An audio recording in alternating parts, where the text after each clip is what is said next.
Have you ever asked your teen a simple question like, "What do you want for dinner?" Or, "Do you want to go to the park?" And then met with a shrug and a mumbled, "I don't know"? It can be a bit frustrating, can't it? But what if I told you that this seemingly simple phrase, "I don't know," often holds a much deeper meaning, especially when it comes to setting personal boundaries? Today, we're diving into what experts call the "I don't know" trap. We'll explore why teens and even younger kids resort to this phrase and how we can empower them to move past it towards setting boundaries with real confidence. Think about it. When a teen says, "I don't know," in response to a request or a situation, it's rarely because they genuinely lack information. It's often a shield, a way to avoid a difficult decision or a potential conflict. They might be thinking, "If I say no, will they be mad at me?" Or, "If I say yes, I'll have to do something I don't want to, but at least they'll be happy."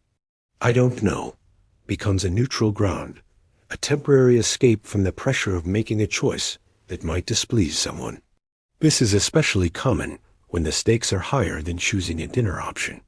Imagine a friend asking them to skip a study session for a party, or a classmate pressuring them to share their homework. The fear of social rejection or creating awkwardness can be overwhelming. So, "I don't know" isn't a sign of indifference.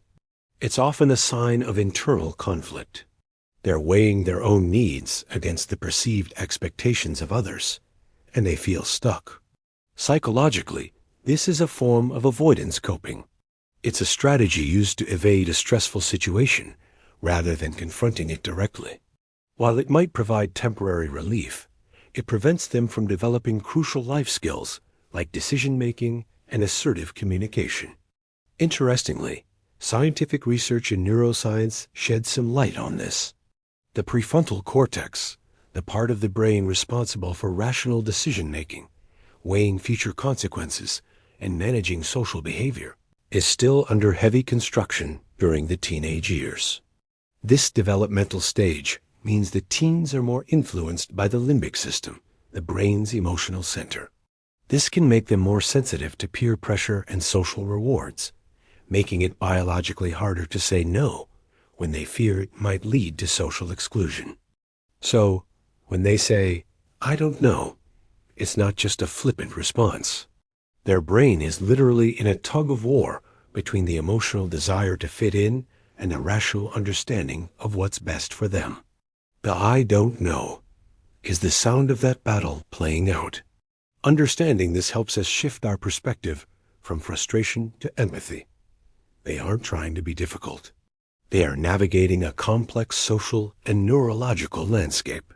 They need our guidance, not our judgment. The first step in helping them is to create a safe space for honesty. When your teen says, "I don't know," instead of showing frustration, try getting curious. You could say something like, "That's okay.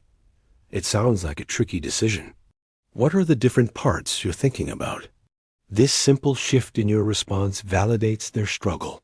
It tells them that you see they are in a tough spot and you're there to help them think it through, not to force a decision out of them. It opens the door for a real conversation. Another powerful technique is to help them decode the "I don't know." You can gently probe by rephrasing the question. For example, if they don't know if they want to go to a friend's house, you could ask, "What's a small part of you that wants to go? And what's a small part of you that wants to stay home?"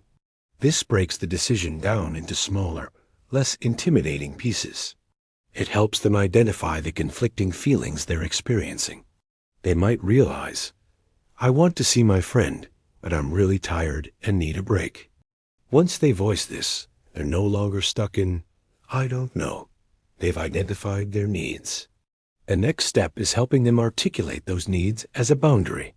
This is where we move from decoding to empowering. We can role-play different scenarios. Let's stick with the example of being too tired to hang out. Instead of a flat no, which can feel confrontational for a teen, we can help them practice soft starts or alternative phrasing. They could learn to say, "I'd love to see you, but I'm feeling really drained today. Can we plan for another day? Maybe this weekend when I have more energy? This is a game changer.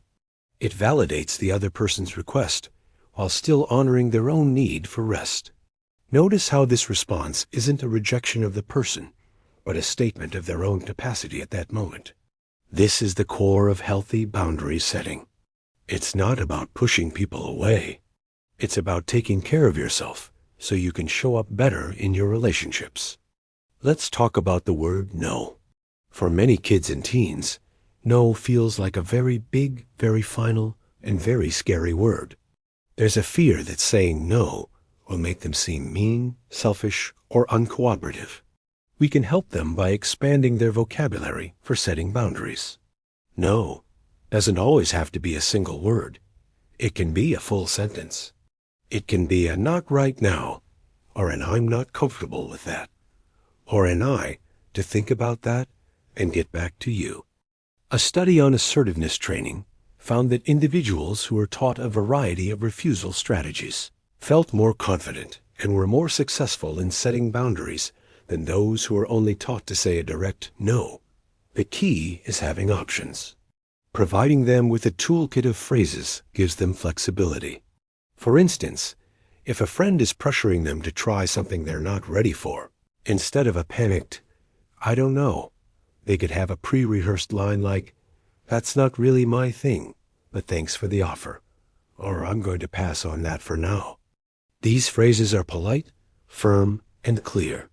They don't leave room for negotiation, but also don't invite conflict. It's about teaching them the art of being gracefully assertive. It's also crucial that we model this behavior ourselves. Our kids are always watching. How do we respond when a neighbor asks for a favor we don't have time for? Do we reluctantly agree and then complain about it later? Or do we say, I'd love to help, but my schedule is completely full this week. I hope you find someone. When our teens see us setting healthy boundaries in our own lives, it normalizes the behavior. It shows them that it's a normal and healthy part of all relationships. Conversely, if they see us consistently people-pleasing at our own expense, they internalize the message that their own needs should always come second. Our actions speak far louder than our words. Remember, building the confidence to set boundaries is a process. It doesn't happen overnight. There will be times they succeed and times they fall back into the I don't trap. Our role is to be a consistent source of support. When they do manage to set a boundary, even a small one, celebrate it. Acknowledge their courage.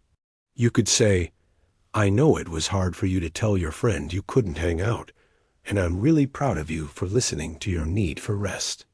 This positive reinforcement is incredibly powerful. It reinforces the idea that setting boundaries is a strength, not a weakness. It rewires their brain to associate assertiveness with positive outcomes, like self-respect and parental pride, rather than negative ones like conflict or rejection. The number of times they get it right will grow over time. With practice, the hesitation will fade and the confidence will build. I don't know will slowly be replaced with I think ... or I feel ... or I need ... They will start to see that their feelings are valid, their needs are important, and their voice deserves to be heard. This is one of the greatest gifts we can give them as they prepare to navigate the complexities of adulthood. It's about teaching them that their well-being matters. Setting a boundary is an act of self-respect. It's saying, I value myself enough to protect my time, my energy, and my peace. This skill will serve them in their friendships, their future romantic relationships, their academic pursuits, and eventually, their careers. It's a foundational skill for a healthy and fulfilling life. So the next time you hear, I don't know, take a deep breath. See it not as an annoyance, but as an opportunity. An opportunity to connect, to understand, and to empower your child to find their voice and use it with confidence. Want to learn more about navigating teen behavior and communication? Be sure to like this video, subscribe to Sex Education Repo for more insights, and hit the notification bell so you never miss an update.